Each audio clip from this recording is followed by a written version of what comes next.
Rebel with a cause అన్న స్లోగన్తో వచ్చిన RTV కథనాలకు మాత్రం అధికారుల్లో కూడాను కథలకు తీసుకొచ్చే పరిస్థితి నెలకొనుంది. మెరిట్లో సెలెక్ట్ అయినా కూడాను ఆ ఉద్యోగం ఆమె రాకుండా అడ్డుకున్నటువంటి అధికారుల ఉదంతాన్ని మాత్రం ఫోన్ కాల్ కోసం మేము వెయిట్ చేస్తున్నాం. తీరా వచ్చేసరికి మాకు పోస్ట్ రాలేదు. మరి మా పోస్ట్ ఏమైతే మాకు కావాలి, మాకు న్యాయం జరుగుతుంది అనేసి మేము ఎస్టీ కమిషనర్కి కంప్లైంట్ ఇచ్చాము. ఆ ఫిర్యాదును విషయం తెలుసుకున్న ఆర్టీవీ ఆ కథనాన్ని ప్రచారం చేయడంతో ఈరోజు జిల్లా యంత్రాంగం కదిలించి ఈరోజు ఆమెకు ఆ ఐఆర్పీ ఉద్యోగాన్ని మట్టి ఇవ్వడం జరిగింది. భవితా సెంటర్స్లో ఐఆర్పీ పోస్టుల్లో ఖాళీలు ఉన్నాయని నోటిఫికేషన్ ఇవ్వడం జరిగింది. దానికి మేము అప్లై చేశాక ఇంటర్వ్యూ వెరిఫికేషన్ అన్నీ అయ్యాక మాకు మా పోస్ట్ ఇవ్వకుండా ఆపివేయడం జరిగింది. మేము ఎక్కడో ఒక మారుమూల గ్రామంలో ఉండేవాళ్ళం. అలాంటిది ఈరోజు ప్రపంచం నలుమూలలో మా గురించి తెలుస్తుందంటే దానికి కారణం ఆర్టీవీ సపోర్ట్ మాకు ఉండడం బట్టే. పాలకొండ నిర్మలా గారికి ఉద్యోగం వచ్చిందంటే మొట్టమొదటిగా ఆర్టీవీ వారికి ప్రత్యేకమైన ధన్యవాదాలు తెలియజేసుకుంటూ, సమస్య ఎక్కడున్నా ఆర్టీవీ గారు ముందుకు వచ్చి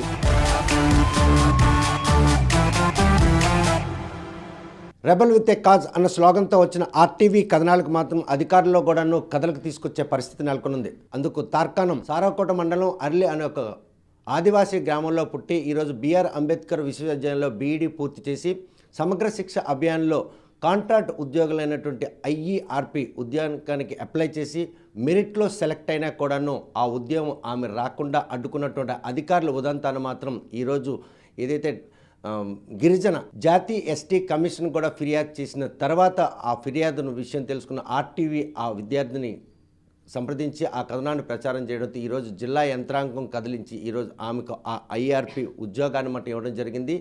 ఆర్టీవీ ప్రచారం చేసినటువంటి ఈ కథనానికి స్పందించినటువంటి ప్రభుత్వం అదేవిధంగా ఆ సంబంధిత శాఖ అధికారులు నిర్లక్ష్యాన్ని కూడా ఎండగట్టారు. మెరుగు ఏంటంటే ప్రతిపక్క పట్టం కట్టాల్సిన అధికారులు చేసినటువంటి ఈ నిర్లక్ష్యం ఆర్టీవీ వెలుగులోకి తేవడంతో ఈరోజు పాలకొండ నిర్మల మాత్రం కొలువు సంపాదించి చాలా సంతోషం. ప్రస్తుతం మనతో పాటు మాట్లాడడానికి ఆ కొలువు సంపాదించిన పాలకొండ నిర్మల మనతో ఉన్నారు. ఆ రోజు నువ్వు సెలెక్ట్ అవ్వలేదన్నట్టు ఒక బాధ ఉండేది. ఆ బాధ తీయడానికి ఎటువంటి ప్రయత్నం చేసావు? ఎవరు నీకు అండగా నిలిచారు? ఈరోజు ఉద్యోగం వచ్చిందంటే ఎవరి వల్ల? నీ ప్రతిప పట్టం కట్టాల్సిన అధికారులు ఈరోజు ఆ పోస్ట్ని అమ్ముకొని నీ కంటే తక్కువ వాళ్ళకి ఇవ్వడం జరిగింది. సో ఏ అంశాలు ఈరోజు మీకు మళ్ళీ ఆ ఉద్యోగం వచ్చేలా దోహదపడ్డాయి? అందరికీ నమస్కారం. నా పేరు పాలకొండ నిర్మల. మా సారాకోట మండలం అర్లి గ్రామం. మేము ఆదివాసీ జాతికి చెందిన ఒక కుటుంబంలో పుట్టిన అమ్మాయిని నేను.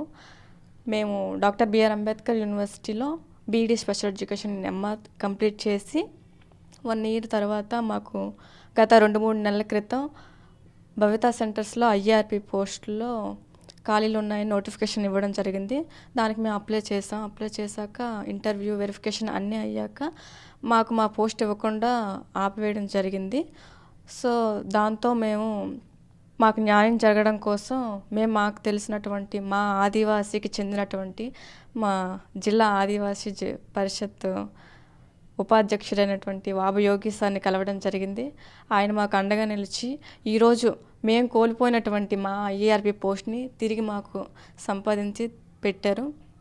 అండ్ ఆయనతో పాటుగా మాకు సంబంధించి మాకు అండగా నిలిచిన నేషనల్ ఎస్టీ కమిషన్ ఈ రోజున మాకు ఎంతో సహాయం చేస్తూ మేము ఇచ్చినటువంటి ఫిర్యాదుకి నోటీసులు పంపించి దానికి తగ్గట్టుగా అధికారుల్లో ఒక రకమైనటువంటి అంటే ఎప్పుడైనా అన్యాయం చేస్తే మనం ఎవరికి అన్యాయం చేసినా వాళ్ళకంటూ ఆ సమూహానికంటూ ఒక నాయకుడు ఉంటాడు. ఆ నాయకుడు వాళ్ళని వెనకుండి నడిపిస్తారు. సో మనం ఇంకెప్పుడు కూడా ఏదైనా సరే నిజాయితీగా ఎవరికి దక్కాల్సింది వాళ్ళకి దక్కేటట్లు చేయాలి. ఏ రోజు ఒకరిని తొక్కేసి మనం ముందుకు వెళ్ళకూడదు.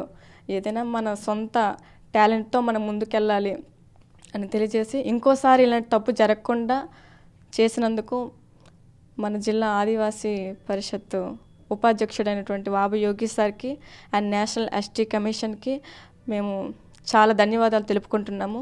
ఆర్టీవీ గారికి కూడా మేము ధన్యవాదాలు తెలుపుకుంటున్నాము. ఎందుకంటే ఈరోజు మేము ఎక్కడో ఒక మారుమూల గ్రామంలో ఉండేవాళ్ళం. అలాంటిది ఈరోజు ప్రపంచం నలుమూలలో మా గురించి తెలుస్తుందంటే దానికి కారణం ఆర్టీవీ సపోర్ట్ మాకు ఉండడం బట్టే. ఆ రోజు ప్రవీణ్ ప్రకాష్కి నోటీసులు ఇచ్చారు మీ విషయంలో అని తెలిసిన తర్వాత యోగి చెప్పిన తర్వాత మొట్టమొదటి మీ గ్రామానికి వచ్చినటువంటి మేము వచ్చినప్పుడు మీకు ఎలా అనిపించింది? తదనంతరం ఈరోజు జాబ్ తేయడానికి మా రోల్ ఏమని అనుకుంటున్నాం? ఆ రోజున మాకు జాబ్ పోయాక మాకు అసలు ఎవరు లేరు. మేము ఎన్ని దగ్గరలు తిరిగినా సరే మాకు ఆన్సర్ అనేది నో అనే వచ్చింది. మాకు ఇంకెవరు లేరు అనుకునే సమయానికి బాబు యోగి సార్ మాకు దేవుడిలా అండగా నిలిచారు. ఆయన సహాయంతోనే అలాగే ఆర్టీవీ న్యూస్ వాళ్ళు కూడా మాకు ఎంతో సహాయం చేయడం జరిగింది. ఈరోజు వాళ్ళు ఉండబట్టే మా గురించి నలుగురికి తెలిసింది.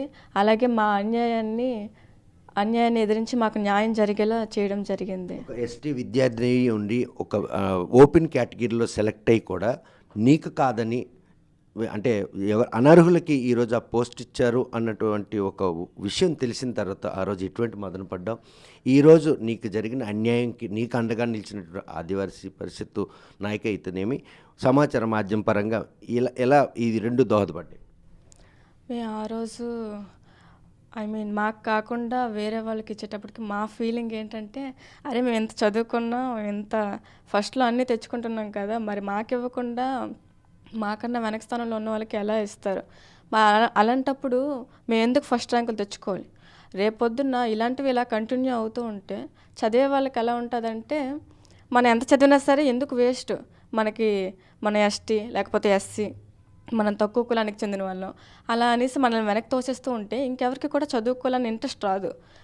ఒకప్పుడు మన రాజ్యాంగ నిర్మాత అయిన డాక్టర్ బిఆర్ అంబేద్కర్ గారు, ఆయన కూడా ఒక తక్కువ జాతి కుటుంబానికి చెందిన నిమ్న వర్గానికి చెందిన వ్యక్తే, కుటుంబంలో పుట్టిన వ్యక్తే.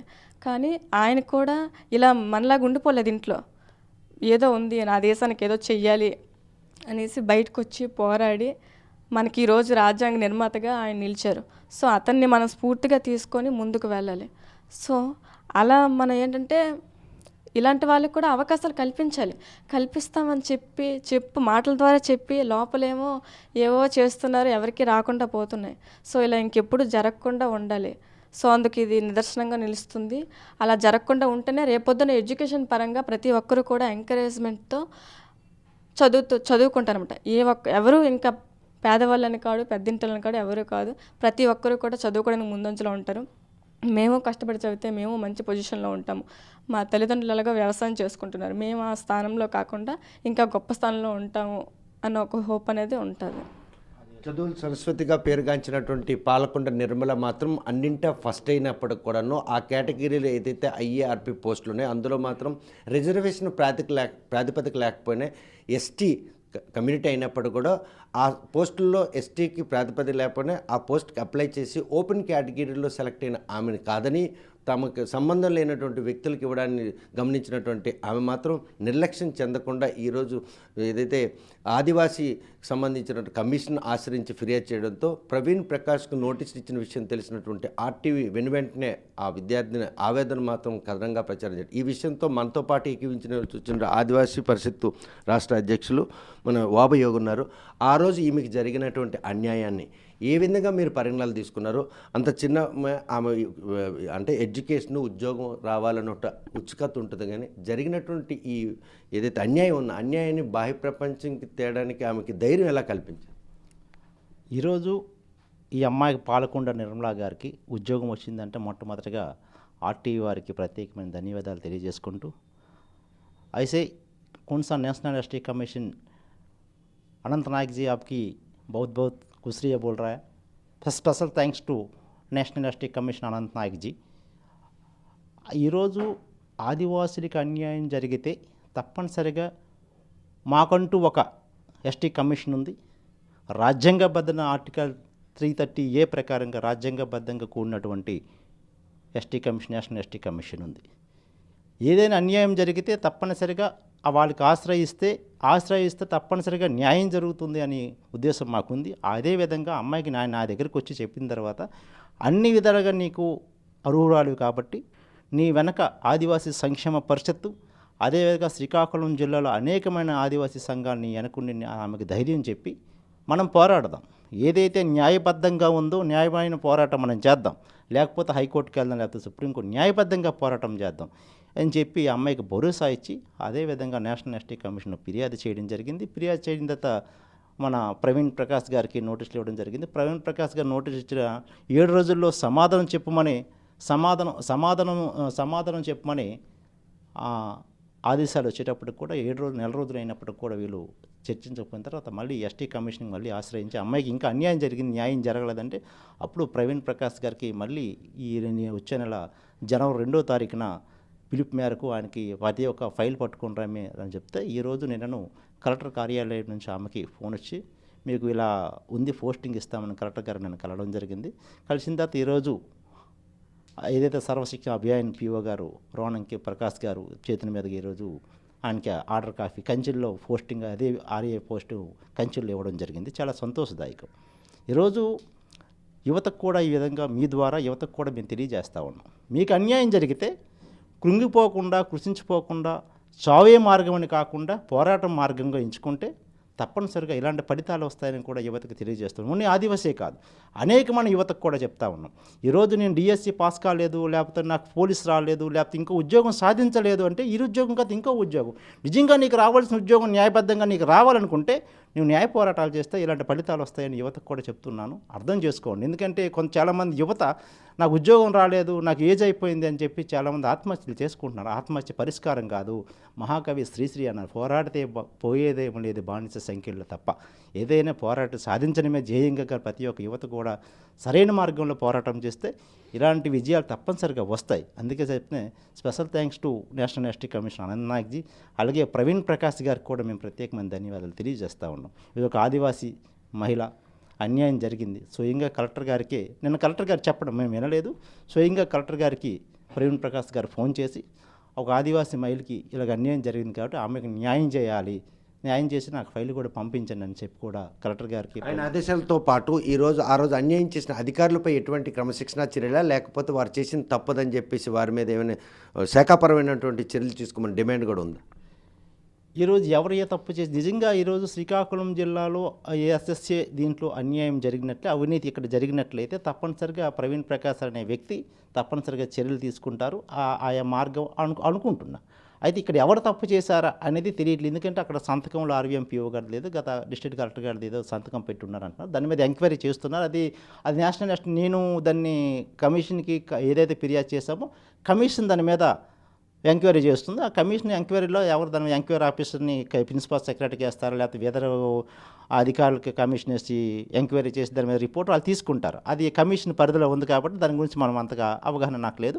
ఒక నిజంగా అమ్మాయికి మనం ఆ యొక్క ఫిర్యాదు ఏంటి, అమ్మాయికి రావాల్సిన ఉద్యోగం అమ్మాయికి రాకుండా వేరే వాళ్ళకి ఇచ్చారు కాబట్టి అమ్మాయికి న్యాయం చేయండి అని మనం ఈరోజు ఆ కమిషన్ ఫిర్యాదు మేరకు కమిషన్లో ఒకవేళ ఆ లోతుగా కూడా విచారణ చేసిన తర్వాత దానికి కూడా నేషనల్ కమిషన్ ఏదో డైరెక్టర్ ఉంటారో ఆ డైరెక్టర్ కూడా ఫైల్ పట్టుకుని రమ్మన్నారు.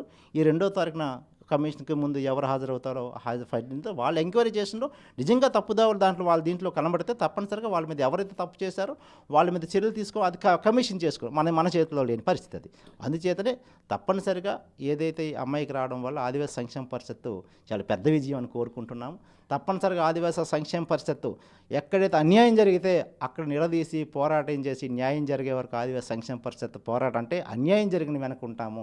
ప్రత్యేకంగా ఈరోజు ఆర్టీవీ వారికి ప్రత్యేకంగా ధన్యవాదాలు, కృతజ్ఞతలు.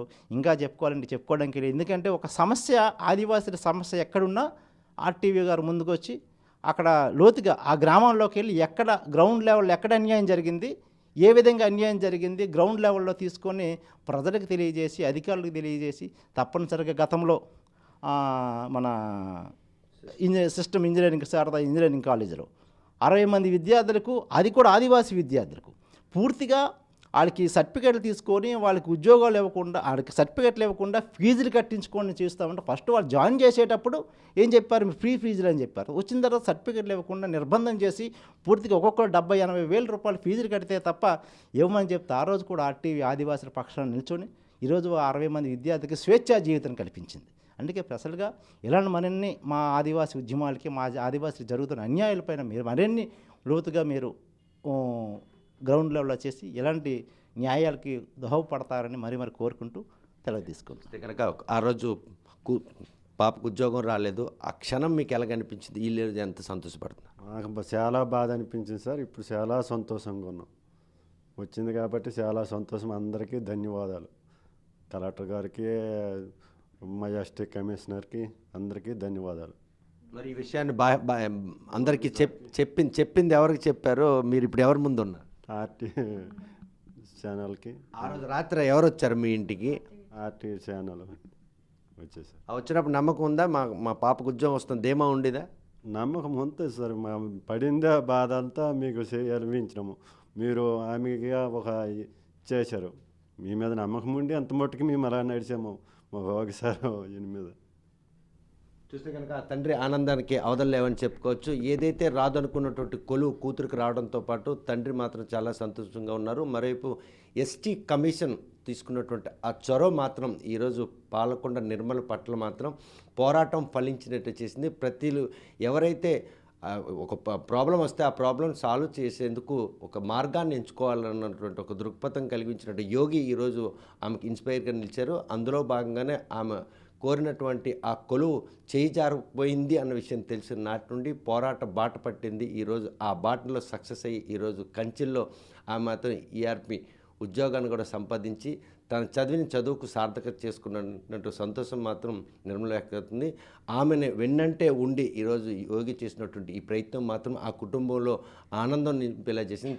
తల్లిదండ్రులు ఇద్దరును చదువులు సరస్వతిగా ఇద్దరు ఆడపిల్లైనా కూడాను అడవి తల్లి ఒడిలో పుట్టినటువంటి వారు మాత్రం ఈరోజు ఆ పిల్లలిద్దరూ చదువుపైన ఆసక్తే వారిని చదివించుకుంటూ వచ్చారు. అందులో భాగంగానే ఒక విశ్వవిద్యాలయంలో చదువుకొని అంటే అన్నింటా కూడా ఫస్ట్ ర్యాంక్లో ఉండి ఓపెన్ కేటగిరీలో ఆ ఉద్యోగం కోసం పోటీ పడి వచ్చినటువంటి ఆ ఉద్యోగం చేయి జారిపోయిందని తెలిసిన తక్షణం నుండి ఆ సమస్యను తమ ఆదివాసీ సంక్షేమకు పాటుపడుతున్న యోగి తెలియజేయడం జరిగింది. ఈ విషయాన్ని ఆర్టీవీ తెలిసిన వెంబటే ఆ గ్రామానికి వెళ్ళి ఆమెకు జరిగిన అన్యాయాన్ని బాహ్య ప్రపంచానికి చెప్పడంతో ఈరోజు ఆర్వీఎం సమగ్ర శిక్ష అభియాన్ అధికారుల్లో మాత్రం ఒక చలనం తీసుకొచ్చింది. జరిగిన తప్పిదాన్ని అది పొరపాటా లేకపోతే తప్పు చేశారన్నటువంటి ఒక దర్యాప్తు కూడా జరుగుతుంది. ప్రవీణ్ ప్రకాష్ కూడా ఈ విషయంలో జిల్లా కలెక్టర్తో మాట్లాడి ఎట్టి పరిస్థితుల్లో కూడా పాలకొండ నిర్మలకి ఉద్యోగం ఇవ్వాలని ఇచ్చినటువంటి ఆదేశాలు మాత్రం ఈరోజు తూచా తప్పకుండా పాటించారు. ఎవరైతే ఈ తప్పిదానికి పాల్పడ్డారో వారిని మాత్రం శిక్షించాలన్న ఒక డిమాండ్ కూడా కమిషన్ వద్ద మాత్రం రిప్రజెంట్ చేసుకున్నారు. భవిష్యత్తులో ఆదివాసీ విద్యార్థులకు కానీ అదేవిధంగా ఆ యువతులకు కానీ ఎటువంటి అన్యాయం జరగకుండా ఎస్టీ కమిషన్ అండగా ఉంటుంది అనడానికి ఈరోజు పాలకొండ నిర్మలకి జరిగినటువంటి న్యాయం ఒక ఉదాహరణగా చెప్పుకోవచ్చు. ఆర్టీవీ ప్రచారం చేసినటువంటి ఈ కథనంతో ఈరోజు పాలకొండ నిర్మలకు మాత్రం రాదు, ఇక ఉద్యోగం పోయింది అన్నటువంటి దిగుల నుండి ఈరోజు రేపు విధుల్లోకి చేరేందుకు అవకాశం కల్పించింది అనడంలో ఎటువంటి అతిశయోక్తి లేదు. వీడియో జర్నలిస్ట్ రాంకిషన్తో సత్యం, ఆర్టీవీ, శ్రీకాకుళం. మరిన్ని వీడియోస్ కోసం ఛానల్ ని సబ్స్క్రైబ్ చేయండి. లేటెస్ట్ అప్డేట్స్ కోసం వాట్సాప్ ఛానల్ ని ఫాలో చేయండి. అండ్ లింక్ డిస్క్రిప్షన్ లో ఉంది.